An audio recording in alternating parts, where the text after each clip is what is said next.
decir que los circuitos cerebrales, estructural y funcionalmente, son muy sensibles o vulnerables al ambiente. Además, en la adolescencia están sumados la acción de las hormonas sexuales, que son el estrógeno, la progesterona y la testosterona. ¿Bien?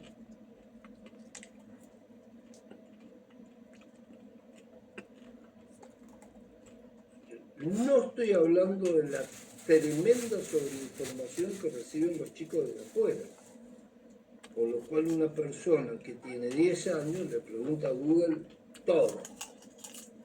Google ha pasado a ser una especie de nuevo Dios, omnisciente, omnipresente, omnipotente.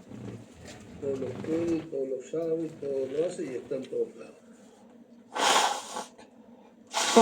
Hay una zona que se llama el giro cingulado, que está conocido como giro singular, que realiza un papel de conexión entre el sistema límbico, este que yo le decía que es muy antiguo, es de la época de los reptiles, y el neocórtex, o sea, todo ese camino, el giro singular. En ese camino se hace el autocontrol, el aprendizaje, la regulación de la emoción, o sea, ese camino es muy importante. Las mujeres lo tienen más desarrollado que los hombres, en el sentido que tienen más inhibidores GABA ahí, o sea, es como que van por una autopista pero pagan más peaje, quiere decir que van parando. Los hombres, los inhibidores GABA no, a veces no los tienen en su totalidad o no los tienen bien desarrollados. Hay hombres que sí.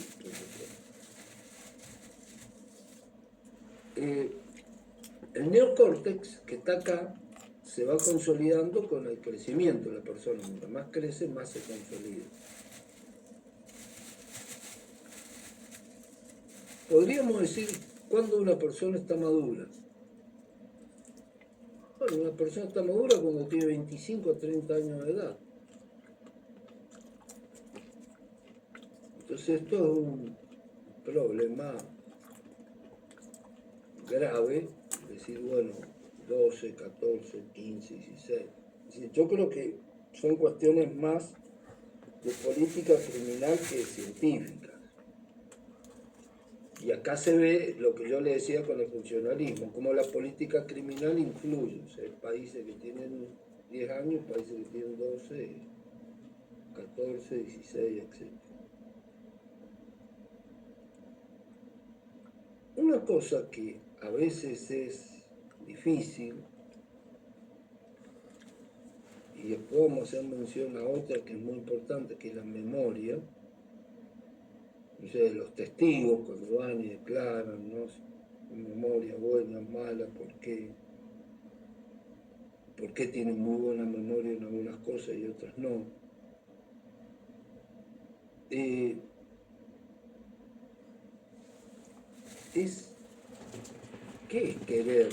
Tener la intención, conocer, tener la voluntad. ¿Qué es el plan del autor? Todas esas palabras se utilizan en el derecho penal y se utilizan, el que más canaliza esas palabras es la palabra dolo, que termina siendo como la forma más grave de culpabilidad que hay. Es decir, si es doloso es más grave, la culpabilidad es más grave. Como le decía antes, bueno, al principio fue visto como una relación psicológica, después pasa a ser visto como algo valorativo. El dolo. Conocer que se está realizando el tipo penal. Conocer que se está realizando el tipo penal. Una de las definiciones de dolo muy famosa, y que a su vez se le agrega voluntad y tener la voluntad, conocer y tener la voluntad de estar realizando el tipo penal. Y el finalismo acepta ese criterio. Y fue el que más trabajó en esta línea. Por eso, el finalismo le pone casi en sinónimo de reproche, reprochabilidad, que como bien dije ayer contiene la imputabilidad, la posibilidad del conocimiento de la antipuricidad y la ausencia de causa de justificación. ¿Y qué se le reprocha al sujeto? Al sujeto se le reprocha no haber actuado de otro modo, pudiendo haberlo hecho. La pregunta es, ¿podía haberlo hecho? ¿Cómo sé yo que podía haberlo hecho? Yo puedo imaginarme qué es lo que haría yo. ¿Puedo imaginarme lo que haría yo si yo no estoy en el lugar de ese sujeto? Entonces esto es muy difícil. Para llegar a una conclusión sana, o que se aproxime a algo sano, tendría que decir que ese sujeto es totalmente libre. Y puedo decir que es libre. Para los modelos científicos sería imposible saber si la persona podía o no haber actuado de otro modo. Pero nadie va a tener la certeza definitiva, segura, de lo que las neuronas van a hacer, ni siquiera las nuestras. Y además nadie puede ponerse en la cabeza de otro.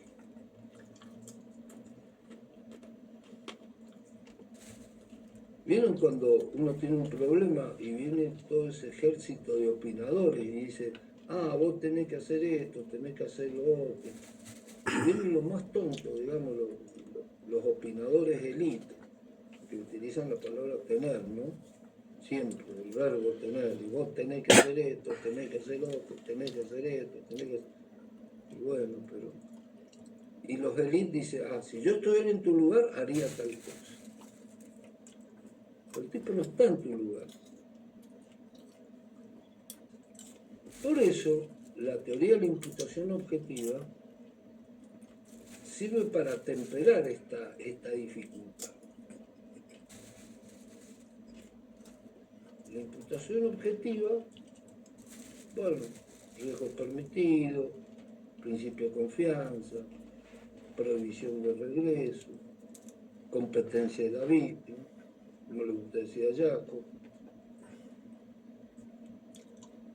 Es decir, cada persona como miembro de la comunidad tiene que hacer esto, un deber de vigilancia, tiene que administrar correctamente, no tiene que andar matando a los otros, no tiene que andar violando. O sea, el rol social que desempeña cada persona en una sociedad está fijado a través de normas, reglas, protocolos. Si no hubiera normas, reglas y protocolos, no puede haber responsabilidad. O sea, la responsabilidad nace de ahí. Nace porque hay reglas. Pero claro, nadie quiere tener reglas. Ustedes vieron, yo les pregunto a ustedes, ¿cuántas estatuas de la libertad hay en el mundo? Ustedes me van a decir millones y millones y millones. Ajá. ¿Y cuántas estatuas de la responsabilidad hay en el mundo? Ninguna. Eso no está bien.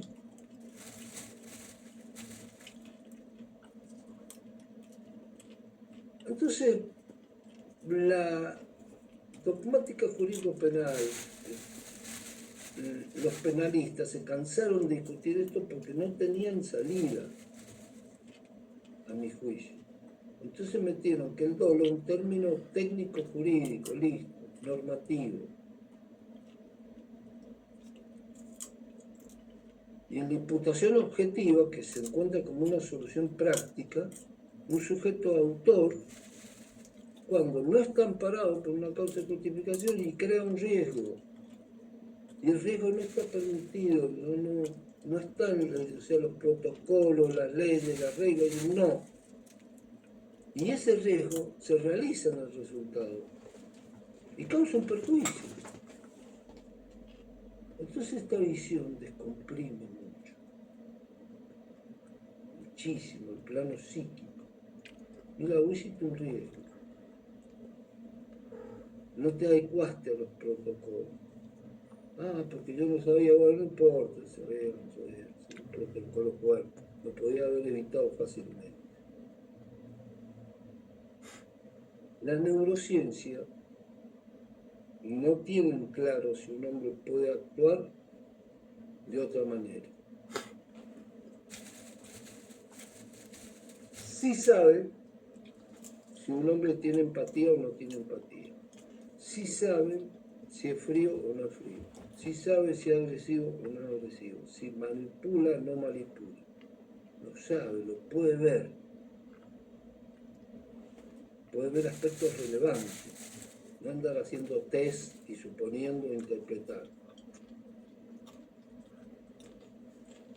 Es más, algunos dicen, las neuronas deciden. Científico. Pero centralmente siempre van a decir, miren, las neuronas definen tanto que no hay dos personas que sean iguales, ni aunque sean gemelas y creadas en la misma familia. Sí va a servir mucho la neurociencia, por ejemplo, para muchísimo, y tiene que ser muy práctica, para el derecho procesal penal y sobre todo para el sistema penitenciario, es decir, de la penología, penas, materia de ejecución de penas. La neurociencia lleva ventaja. A la neurociencia hay que escucharla. El sistema penitenciario, el sistema penal tendría que escuchar la neurociencia, no ser tontos. En la ejecución de la pena, ya se está aceptando en algunos lugares que aceptan la neurociencia, que se le provea serotonina. La serotonina es uno de los cuatro fantásticos que se habla. Son neurotransmisores.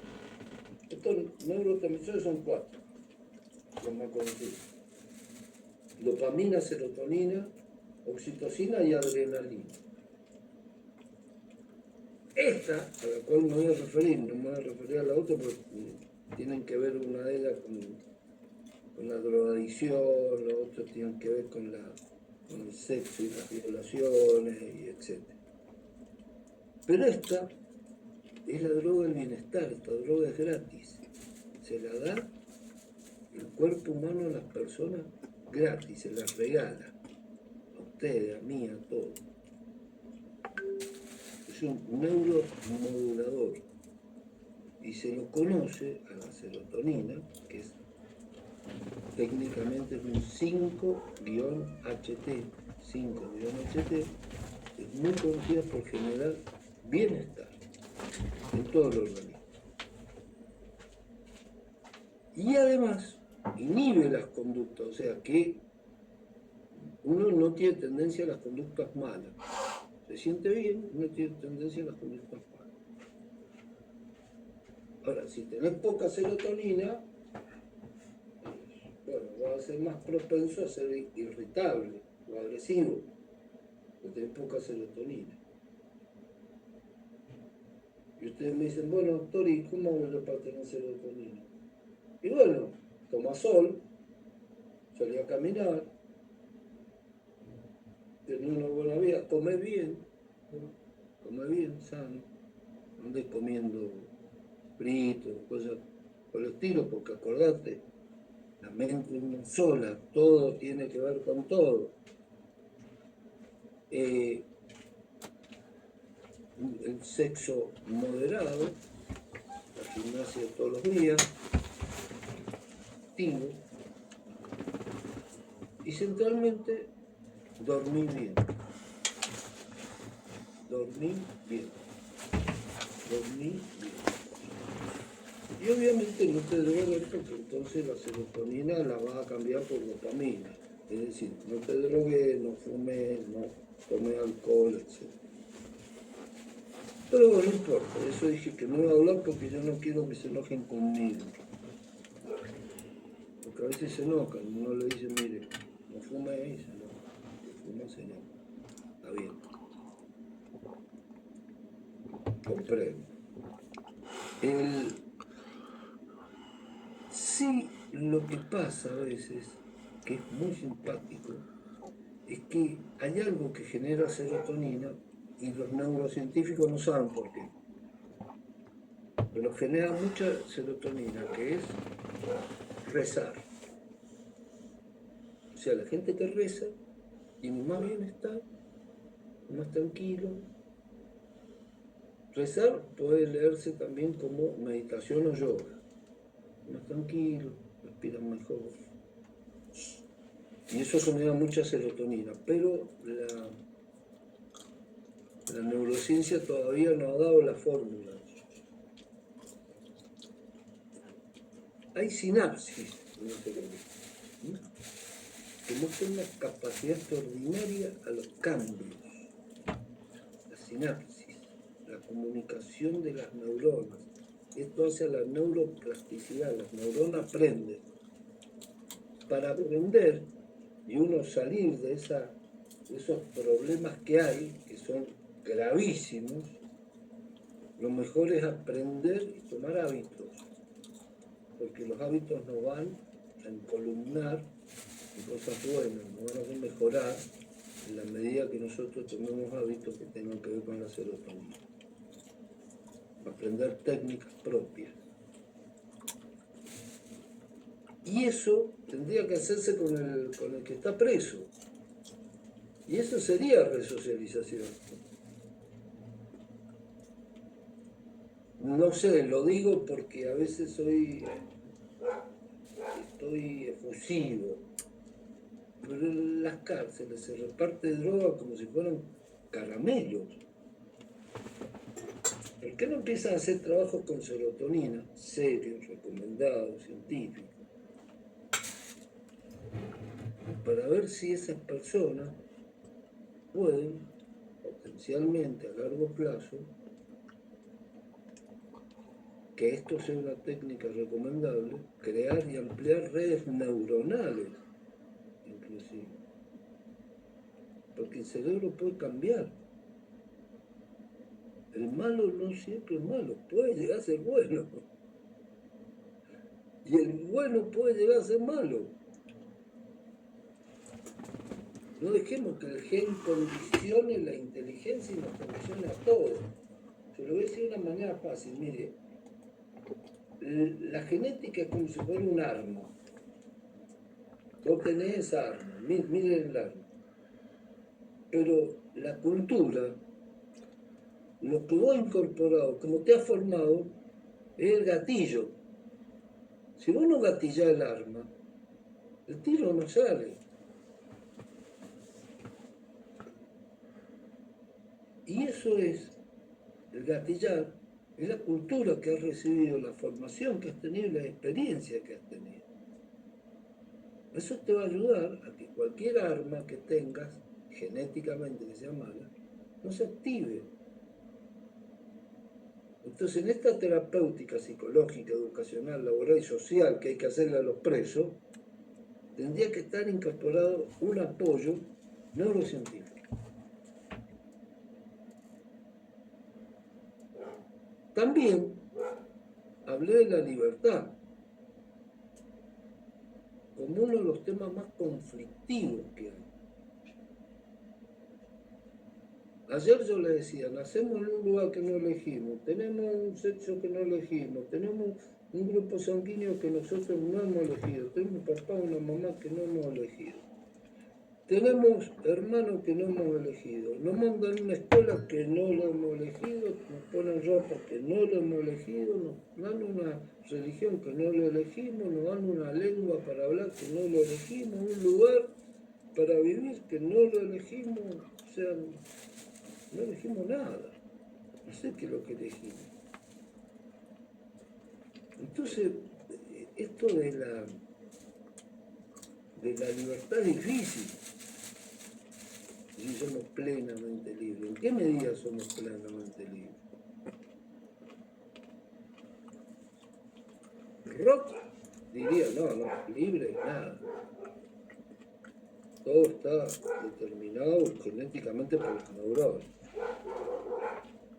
y cómo juegan en su relación con la amígdala y el hipocampo, es decir, con el nudo ventral, con lo agresivo. Y eso va a ser derecho penal puro. La memoria emocional, que es la experiencia. Cómo trabaja de modo inconsciente. Es inconsciente que tiene la primera palabra. Prince, por ejemplo, dice, no, la libertad no puede científicamente ser probada. Solía decir. Es como hablar de libertad, como hablar de los unicornios. ¿Sí? Pero no son todas las opiniones. Si hay opiniones al revés. Bueno, quién sabe qué decía Kant.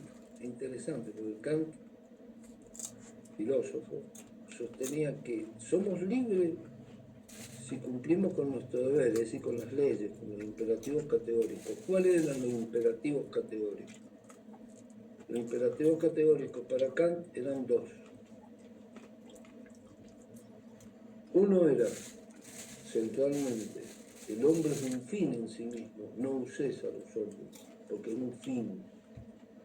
Y obra de tal manera que tu obrar se constituye en una máxima universal. O sea, obra siempre bien, ser una persona buena.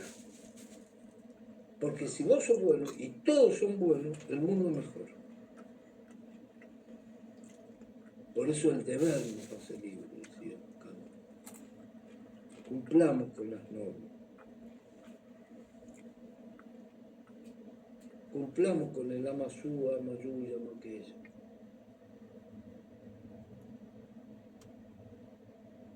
Esto es verdaderamente interesante. Hay un filósofo que yo me voy a referir mañana, que es Byung-Chul Han, que yo se lo ultra recomiendo. Pero ese es muy nuevo de ahora. Ya no estoy hablando de la... Pero mañana me voy a tomar unos minutos para hablar, aunque sea unas palabritas de Byung-Chul Han. Porque él habla mucho de la libertad y la importancia de la libertad.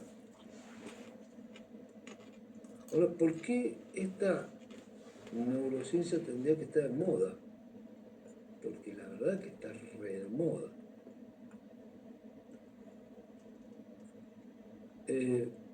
¿Y por qué algunos rechazan la neurociencia? Muchos la rechazan porque dicen, no, es una vuelta al hombroso. Esos son más bien entre ignorantes y estúpidos. Y no se puede contra esa gente. El tema es que es probable que dentro de 50 años o 60 años se junten dos bolivianos, le digan uno al otro, che, vos sabés que me he enterado que a la gente que se portaba mal, que cometía delitos, la encerraban. ¿Cómo? Sí, la encerraban. ¿En dónde? Y no sé, creo que se llamaban cárceles. ¿Cómo cárcel? Sí, la encerraban. A la mierda. Qué loco. Claro, supóngase que yo me junte con usted y le diga, mire, ¿sabe lo que hacían con las personas con que eran homicidas? Lo encerraban, lo metían preso en Grecia. No, lo metían dentro de un barco, lo encadenaban y lo hacían remar toda su vida, en una galera. No puede ser. Vos sabés que en la Edad Media, alta, cuando uno te portaba mal, los delincuentes ponían un barco y lo mandaban al mar, al medio del océano, chao. Y se convertía en la nave de los locos, ahí mandaban a los locos, a los delincuentes, todo, y se mueren ahí en el...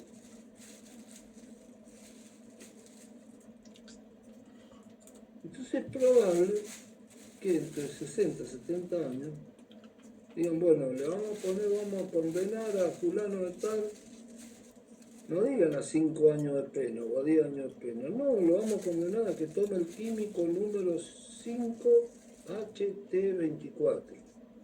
Y listo. O sea que tenés un químico. Si sos un violador, no va a violar más a nadie. Y te quedará ahí pastando un rato, como se inventaron el tema de la lobotomía, que te hacían operaciones en el lóbulo frontal. Es una locura. Esto no se sabe en qué va a terminar. Lo cierto es que a veces esto tiene mucha conexión con todo el derecho penal. Yo les decía decía la fuerza del derecho procesal penal. La fuerza del derecho procesal penal. Qué bárbaro, ¿no? Porque va a venir una persona y dentro de 50 años, 40 o 20, o 10, qué sé yo, 60, primero lo va a juzgar una computadora, o sea, un robot. Ella va a ser que lo va a juzgar, un robot. Y después le van a poner una máquina en la cabeza o le van a leer la cabeza, si no se la quiere poner, se la van a leer de lejos y van a decir, no, vos hiciste tal y tal cosa. Es más, le van a filmar la cabeza, lo que pasó ese día. En eso están trabajando, no se crean que no están trabajando en otra cosa. ¿Por qué tomó la decisión cuando la tomó? Si sufrió presión, qué es lo que hizo, qué es lo que dejó de hacer, si supo que hacía tal cosa o no la hacía. Eso es lo que van a hacer. Lo van a hacer. No están lejos. Todo está en una fase de experimento. Es como cuando ustedes se han reído con el gato de Schrödinger, pero hoy del gato de Schrödinger no se ríe nadie. Es más, Donald Trump invirtió más de 2.500 millones de dólares para hacer una computadora cuántica. O sea, no se está riendo.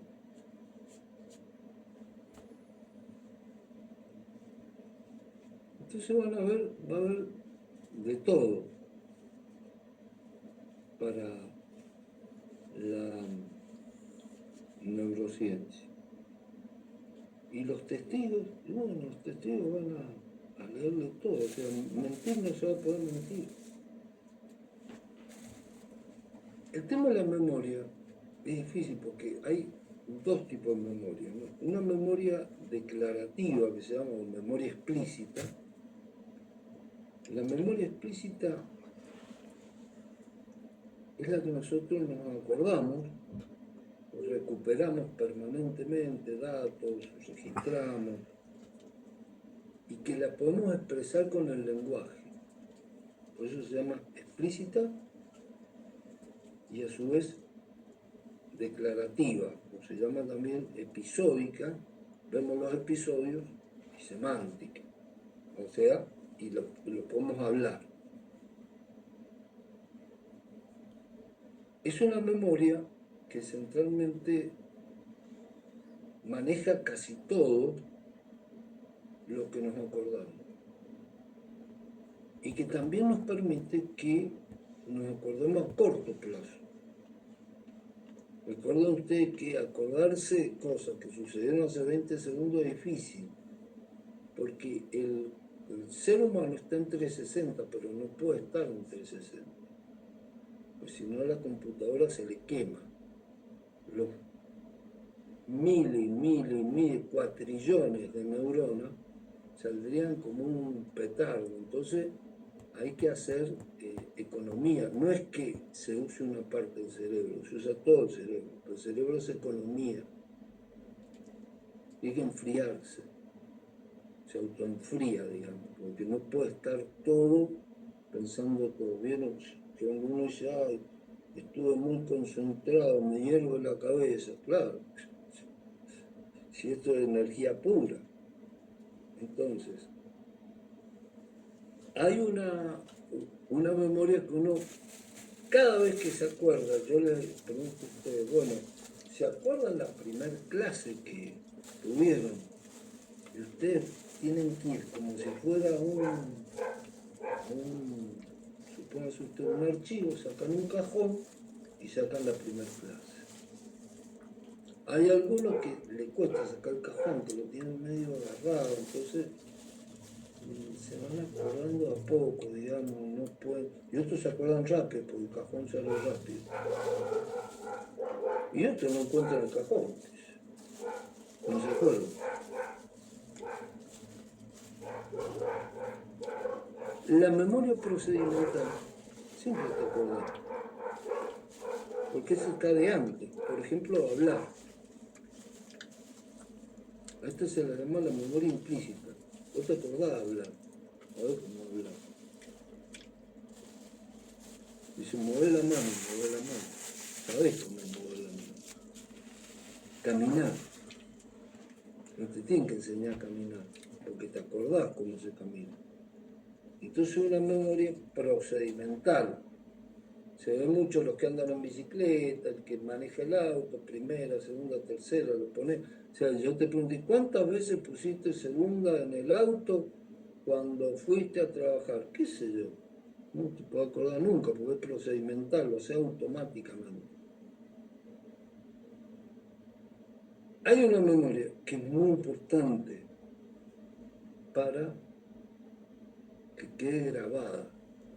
Cuando la memoria queda grabada fuerte en un individuo, cuando no se adapta a los guiones que permanentemente vive el individuo.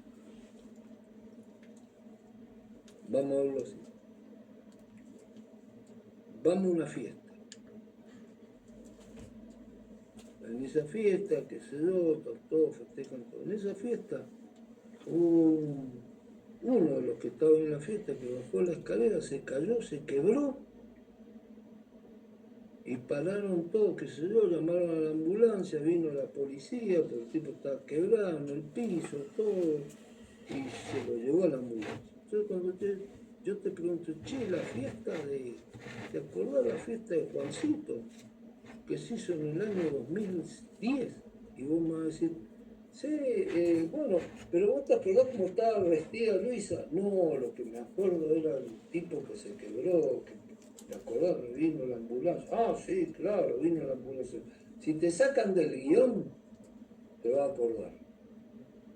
Ahora, si vos estás dentro del guión, no te vas a acordar. Pero claro, si viene una con un vestido color fucsia, y que le llega, qué sé yo, prácticamente a la super minifalda y no sé qué cuerpo tiene, y otra viene vestida de collita a la fiesta, capaz que te acordés por la diferencia esa, y te vas a acordar porque rompen el guión. O sea, están todos vestidos más o menos iguales. Es muy difícil, por ejemplo, acordarse en la memoria a corto plazo, que tiene hasta un minuto, segundos. Eso es difícil. Por ejemplo, que te acordes la clave del Wi-Fi, cuando te pasan bobado un bar, decís, ¿qué clave tiene? 1, 2, 3, 4, Pepito. Y vos pones 1, 2, 3, 4, Pepito. Ahora, cuando volvés de nuevo al bar el otro día, si no la dejaste grabar, le va a volver a preguntar al tío. Che, ¿cuál era la clave? Porque no le da importancia, no está en tu... No le va a fijar importancia a eso. Entonces, es lógico que no te acordes de eso. La memoria procedimental también es la memoria de trabajo. Y vos sacás cosas, pones cosas, casi siempre lo mismo, lo que haces es lo mismo. Hay una memoria que está entre la memoria procedimental y la memoria explícita. Algunos dicen que es memoria explícita pura, pero esa sí te acordás, que es la memoria emocional. Esa sí se graba con mayor fuerza. Por ejemplo, la muerte de alguien y dónde estuviste, si estuviste con él. es una memoria episódica directa, explícita, que nos va a decir, bueno, te pasó esto que lo has considerado muy grave, por ejemplo una violación. Te vas a acordar de la violación y te vas a acordar toda la vida. Ahora es difícil que te acuerdes cómo estaba vestido el tipo, porque no tenías la mente puesta en cómo estaba vestido, sino en lo que te podía pasar y cómo poder evitarlo, si es que lo podías evitar. Entonces, preguntarle a la persona cuánto tiempo estuvo a una víctima de violación, te va a decir que el tipo estuvo 10 minutos, 15 minutos, una hora, y capaz que estuvo 3 minutos, porque el tiempo también es subjetivo del que la vive. Y en eso, los abogados que a veces tratan de, bueno, pero si estuvo una hora no puede haber estado a la media hora en tal lugar, entonces miente. No, ella lo vivió así, porque hay un tiempo subjetivo también, que tiene que ver con la memoria que se tiene, que es episódica y que es emocional, y que no se va a olvidar. Bueno, pues usted se acuerda muy bien de que la golpeó y le introdujo el pene y se acuerda muy bien de eso. ¿Por qué no se acuerda? A ver, ¿cómo estaba vestido? ¿Y usted no se acuerda que el sujeto, por ejemplo, que ese sujeto hablaba distinto? No, me acuerdo de eso, porque eso es lo que le impacta, lo que la emociona, y porque nuestro cerebro economiza, trata de resolver el problema que tiene, no si está vestido, si tiene mal aliento, buen aliento, lo que sea. Hay algo que también hay que tener en cuenta. Hay cosas que no las vivimos y las contamos como si lo hubiésemos vivido, porque alguien la contó.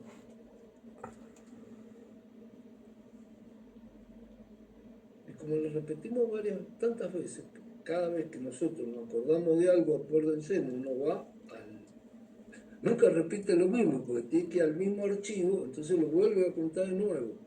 Y de lo que acordamos es lo último que contamos, que es lo que pusimos en el archivo.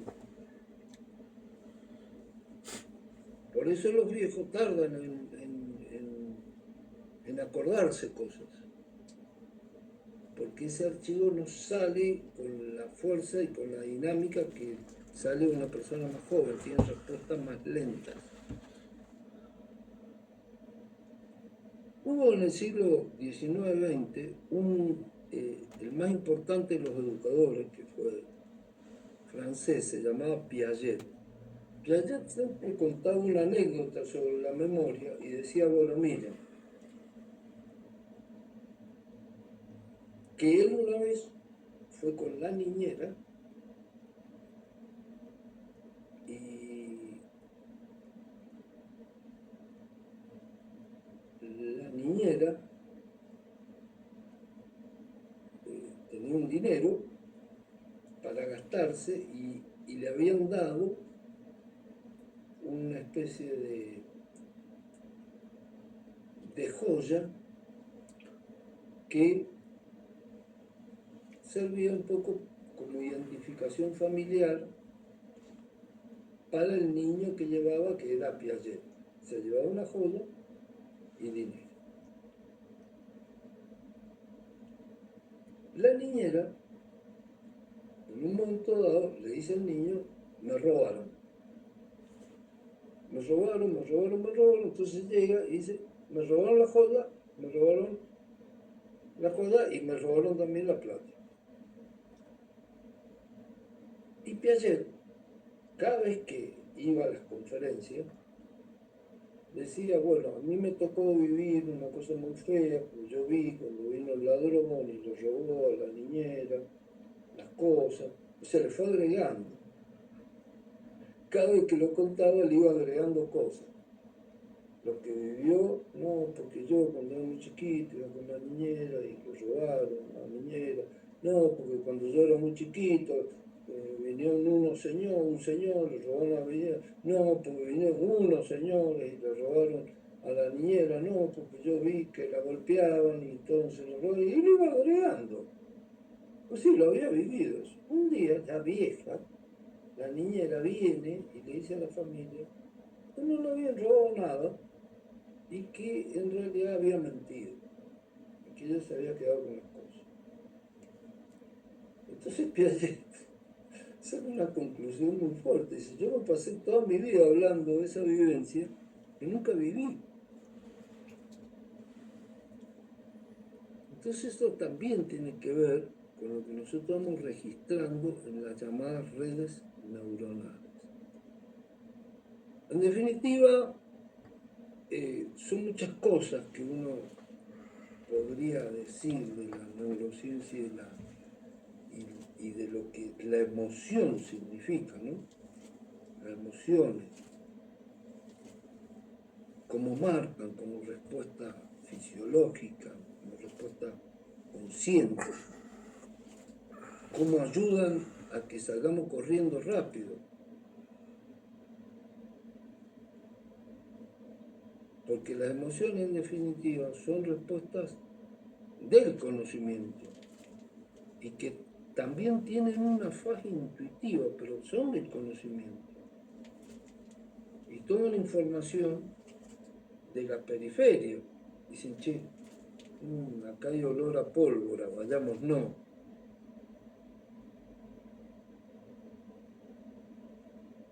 O sea que respaldan las emociones. No, acá hay un tricolor, está bien este ambiente. La felicidad respaldan. Ustedes saben que las emociones son varias, ¿no? La alegría, la tristeza, sobre todo la importancia de la alegría. ¿No? Cuando uno está alegre, es capaz de sonreír y activa más el sistema serotonínico, es decir, lo que yo le decía, la serotonina, positivo, con esperanza. La tristeza es otra emoción muy, muy fuerte. La ira es una emoción muy fuerte. El miedo es una emoción terrible. La sorpresa es una emoción. Es decir, hay muchas emociones. Algunas tienen como más peso, más valor que otras emociones. El tema de hoy, entonces, nos hemos focalizado en todas estas cosas que le pasan al ser humano, a ustedes, a mí, cómo la experiencia nos va condicionando, nos va haciendo mejores, peores, cómo nos vamos quedando con ciertas personas, con otras no. Hay personas de las cuales hemos sido muy amigos y no hemos tenido ningún contacto en un momento de la vida nunca más. Y hasta nos preguntamos por qué hemos sido amigos de esa gente. Sentimos como una emoción de defraudación. Como el contexto nos va determinando, siempre el contexto nos empuja, como si nos empujase.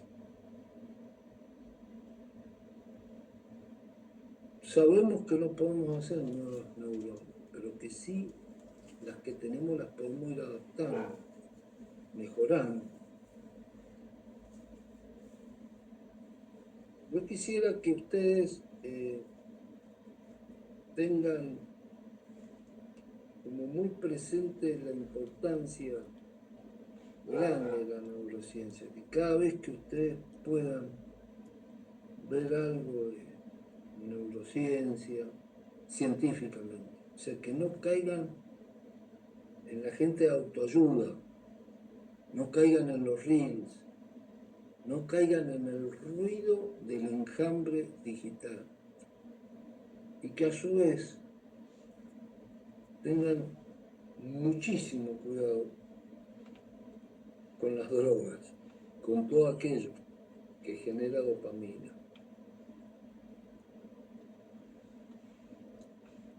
El cigarrillo, el alcohol, el juego, cuidado. Y recuerda entonces que no se puede separar la mente del cerebro, una sola cosa. Escuchen a su intestino, escuchen la respiración, escuchen al corazón.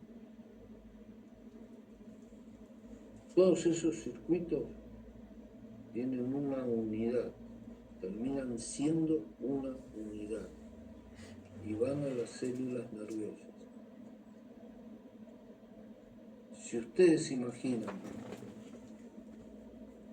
que el picaporte está envenenado, no van a vivir tranquilos. Y ese mensaje le va a llegar al corazón, le va a joder el sueño y la vida. Muchas cosas que hemos imaginado malas, el 90% o más no han existido, nunca existieron. Es importante que sepan ustedes que son una unidad y que tienen que cuidarse. ¿Vieron? Y cuidarse es cuidar a esa unidad entera. ¿Vieron cuando uno sube un avión? Le dan una sola recomendación. Le dice, si el avión está mal, porque era un problema grave, se va a caer una máscara. Póngasela a usted primero. Primero usted. Y después se la pone al niño. Pero primero tenés, o sea, para poder ayudar, tenemos que estar bien nosotros. Y para estar bien nosotros, deambulemos este camino. Hay millones y millones y millones de neuronas que están actuando por nosotros gratis en este momento. Y nos están haciendo bien y ni nos enteramos nosotros. Están haciendo andar el sistema respiratorio, están haciendo andar el sistema cardíaco, están haciendo andar el sistema, todo arterial.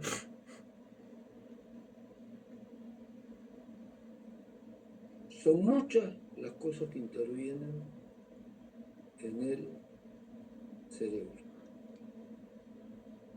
Nosotros transitemos el camino de la paz, de la tranquilidad, el camino del conocimiento y de la ciencia. Les agradezco